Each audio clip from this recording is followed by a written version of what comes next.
G'day guys, how's it going? It's a Tuesday. I've taken the night off. I'm actually going to a comedy show.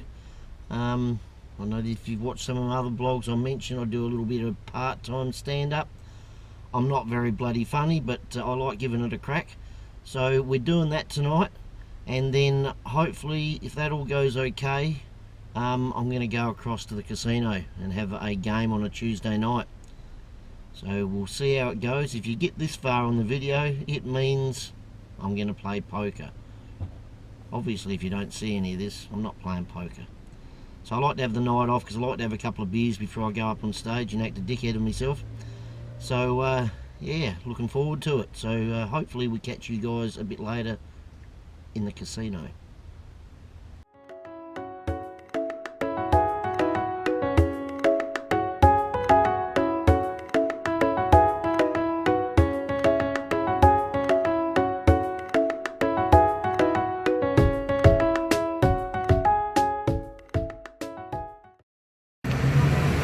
Yeah, g'day guys, not too sure what's happening tonight, whether I'm going to play any poker or not, but I'm doing a comedy show. But it's been a mess. I parked my car about a kilometre away, then I lost my phone and I had a beer, I had to go back and get that.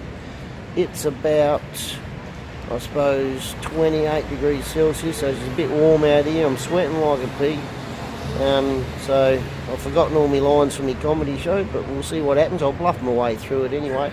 So if we get through that alright, I've taken the night off work, so I'm going to have a couple of beers, and the casino's only about 300 or 400 metres away. Tuesday night, never been there on a Tuesday night, so it's probably going to be a few regulars and stuff in there, but I might go and have a look. We'll see what happens. But I better get to and try and remember what I'm going to fucking say in a minute up on stage. Won't be funny anyway, but who cares? I laughed at it when I first wrote it. Catch you guys later. So my beverage of choice, West End Draft. Have about 35 of these before I go up and try and be bloody funny. Might just stay here in fact. Fuck the comedy show.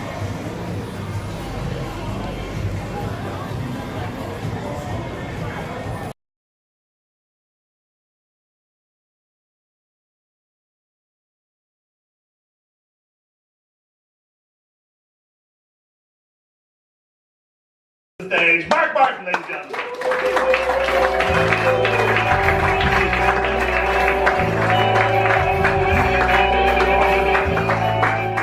So last Sunday, I was in Hindley Street. It was about 2 a.m. I was in McDonald's, sitting in the back corner, having a Big Mac. Anyway, as you can see, I'm actually a taxi driver. In fact, I'm the last fair dinkum Australian taxi driver left in Adelaide. But tonight we've got the angry cabbie, because I'm going to tell you all the things that piss me off about being a cab driver. And the main thing that annoys me is customers. That's you guys out there. And the thing that annoys me the most is every time you get in the cab, you ask the same bloody questions. How's your night, mate? What time did you get started? Have you been busy? As if any of you actually give a stuff. So what I do now, as soon as they get in the cab, I tell them straight off. I started at 6, I've been busy, I've been driving a cab for 16 years, my blood group's A positive, I got circumcised at birth, I'm knocking off at 6 in the morning, now sit down and shut the fuck up. But seeing you're so interested in what happens in the cab, the other night, I went out to Salisbury. I've got 2 passengers in Hindley Street, get all the way to Salisbury, and they decided to do a $55 runner on me. I couldn't even get bloody angry with them because they left €50 sitting in the back seat for me. A bit later on I get back in the city where I pick up a hail and the passenger wants to have sex with me all the way back to their house. I don't even like short fat blokes with beards. So that night, for tea, I end up having half a second-hand Euros that cost me bloody $55. And for dessert, I had some guy wanting to put his penis up my bloody sphincter. So that was my night. Thanks very much for asking. But you do get weird passengers in the cab. I had these 2 ladies hopped in the cab the other week, and the lady that sat in the front next to me was visiting from New Zealand. She was going back to her friend's place in Glenelg, and a friend was sitting right behind me. Now, halfway through the trip, the New Zealand bird turns around, and I thought she was talking to me, and she goes, "I can't wait to get home and sit on your dick and have a smoke." I didn't understand her either. She meant deck, as in balcony. I told her I don't actually like women that smoke, but if she's prepared to face the other way, I'll give it a go. Picked up this Japanese guy from Modbury a few months back. He wanted to go to the airport. We're driving down the road and this Honda car went flying past us. He looks at me and goes, "Ah, Honda, made in Japan, very, very fast." "Yeah, right, mate." A bit further down the road, this Toyota passed us. Again, he goes, "Ah, Toyota, made in Japan, very, very fast." He's starting to bloody piss me off a little bit by now. Anyway, we get nearly to the airport and this bloody Yamaha went flying past us. Again, he goes, "Ah, Yamaha, made in Japan, very, very fast." That one did piss me off because it was a fucking piano. Anyway, we get to the airport and I get there and I tell him, "Right, that'll be $65. He looks at me and goes, "Ah, taxi fare to airport, very, very expensive." I said, "Yeah, mate, see that down there? That's a bloody taxi meter. Made in Japan, very, very fast." Thank you, I'm Mark Martin, thank you very much.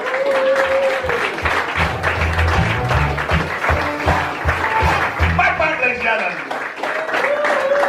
Fantastic. Okay, running out of battery here. Just finished the comedy set. Went pretty good, pretty happy with it. Had a few people come up that actually enjoyed it, thought I was a touch funny. So now we're going to go to the casino. It's about 11 o'clock at night. I had about 7 or 8 beers. So I'm thinking we go to the casino, play poker for 5 or 6 hours. I'll sober up and I can go home. Let you know what happens. See you later.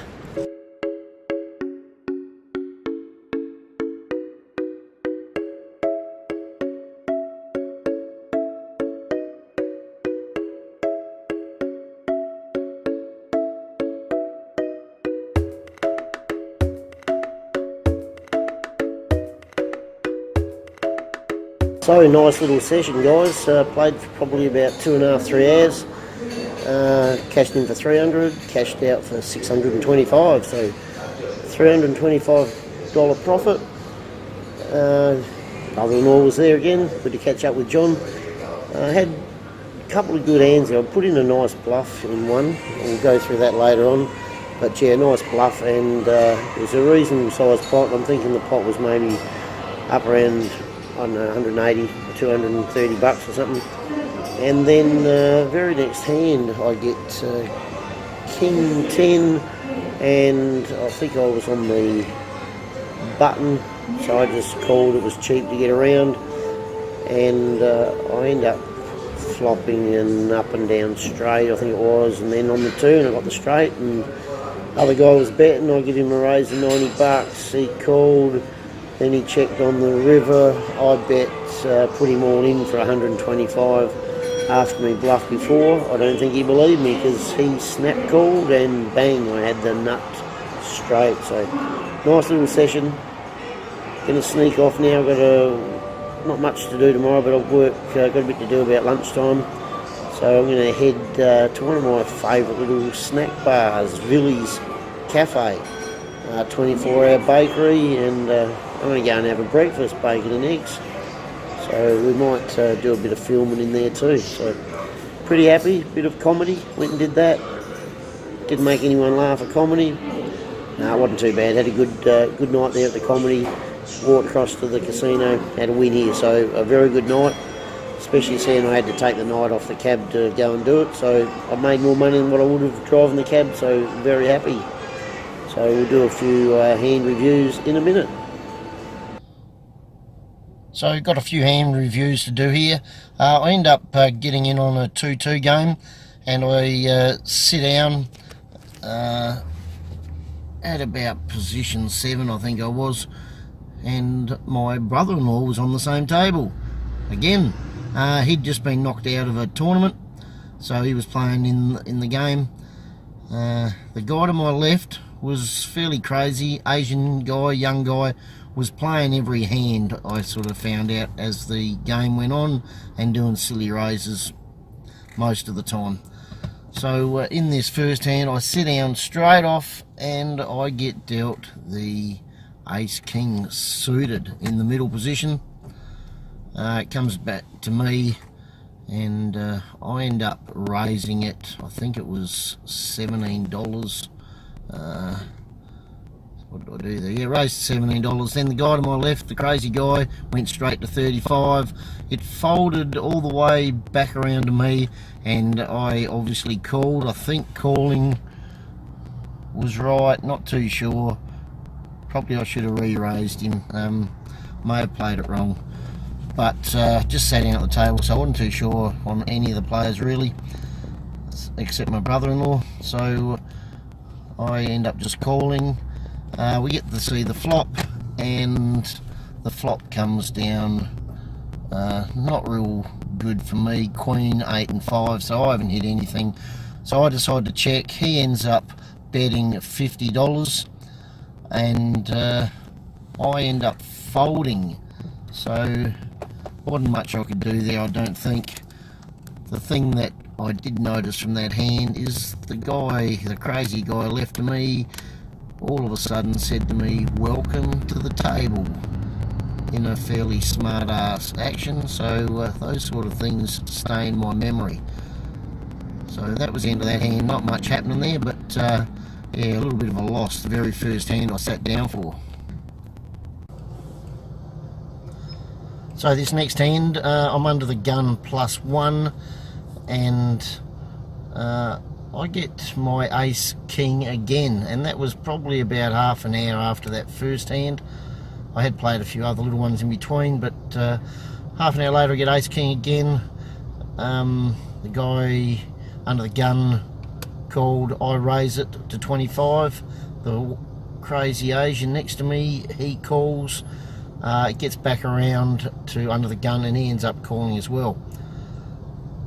So I end up getting a fairly handy flop with a king, queen and a 4.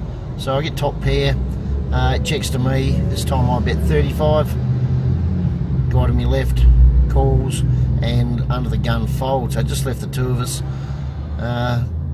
Next card is a 2 of hearts, so doesn't really help anyone, but it's still a fairly good card for me. So this time I bet 45, and he folds, and I take down a nice little pot. So sitting at the airport at the moment, guys, and that sun's shining in, but hopefully it's not too bad. With this hand, it's probably about an hour and a half after the last hand I showed you. I've been going okay. Probably about even, I suppose, but we've been going okay. This hand I get dealt king and a jack. 2 or 3 other people flat call around me, including the cut-off to my right, and I flat call too, because the crazy Asian guy to my left has been betting all night, so I was fairly sure he was going to raise no matter what. So he raises it to 25. Folds back around to the cut-off, who calls, and I end up calling as well. Wasn't a very good good flop for me, and I'm thinking it probably wasn't a very good flop for anyone. We get queen of spades, 7 of diamonds, 6 of clubs. The continuation bet was coming no matter what. He bets 25. The cut-off calls, and I ended up calling as well, thinking that it probably hadn't helped anyone. Turn is 2 of clubs. And this time all of a sudden he checks, which surprised me, and so did the cutoff. So I decided it's time for me to do a bluff, so I put in $55, and they both end up folding, but they go into the tank for a minute. The crazy Asian guy probably took about 30 seconds or so to decide on his fold, and also the tight player to my left, he'd started with about $300 when I first got there, and it had whittled down to about $80, and I can't even remember him playing too many hands. So I'm pretty sure the cut-off probably had me beat the way he was thinking, but he was that tight, he ended up folding. So I end up winning a nice little pot of $211.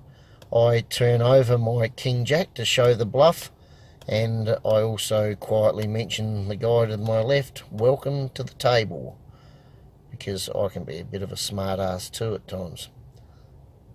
So in this next hand, I'm in the hijack position, and I run into a hand against this guy. I don't know his name, but I've seen him around for the last few years.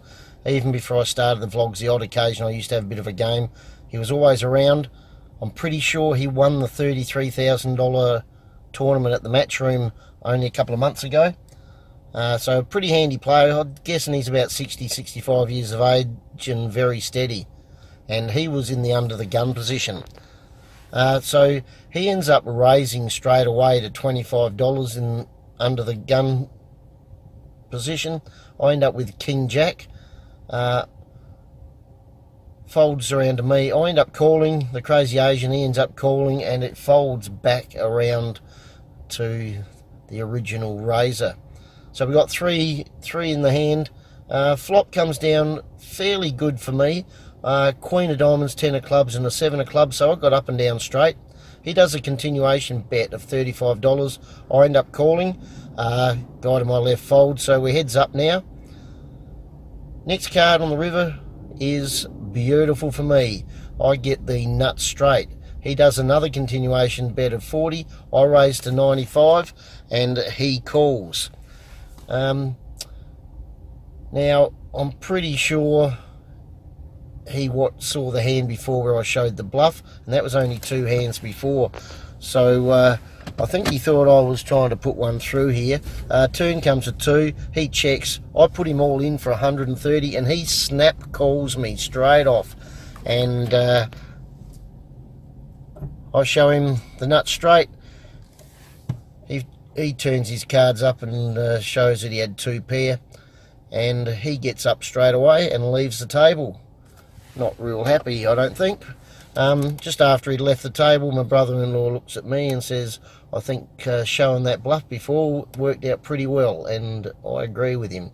I don't think I would have got him all the way to the end if he hadn't have seen the bluff. So, nice $599 pot, and yeah, I was out of there probably about 15 minutes later, had to get to work, so ended up with a nice profit for the night. G'day guys, just a couple of things we're going to change on the vlog. We're going to turn into a $10,000 bankroll challenge, just to get a bit of interest and give us a bit of a goal to work towards.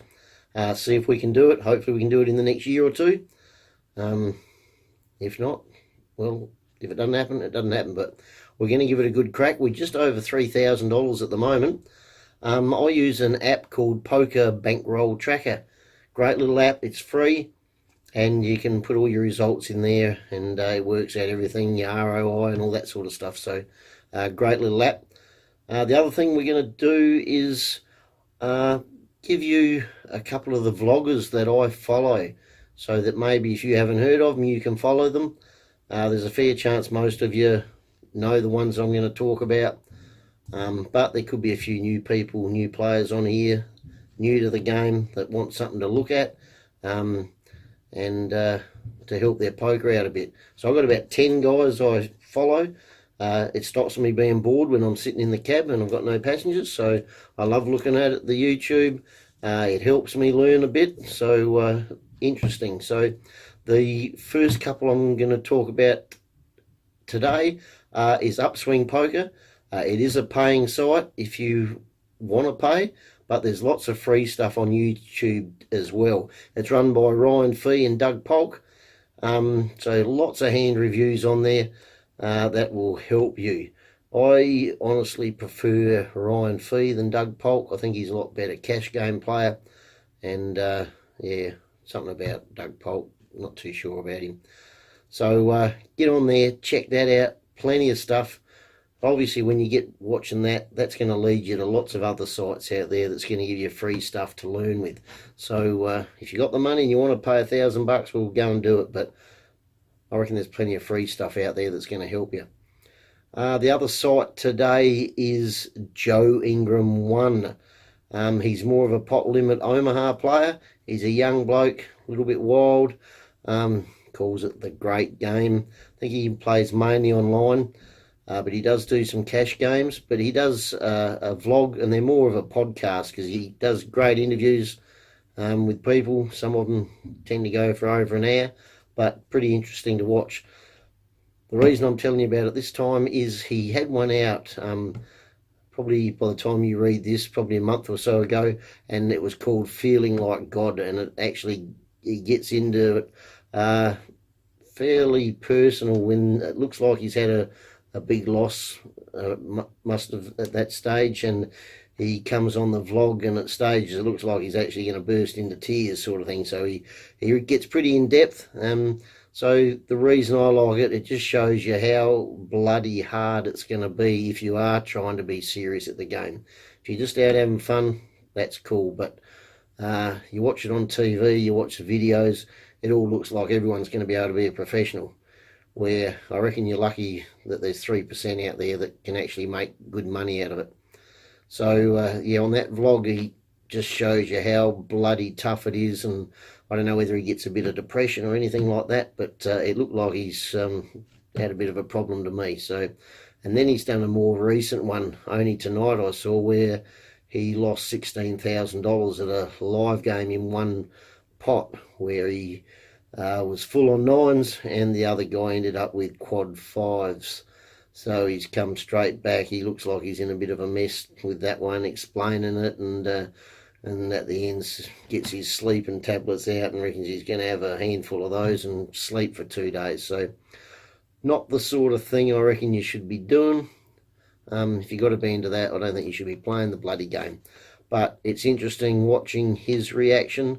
So it might give you a bit of a look into what it could be like if you are starting to get a bit more serious into the game, and how it could affect you.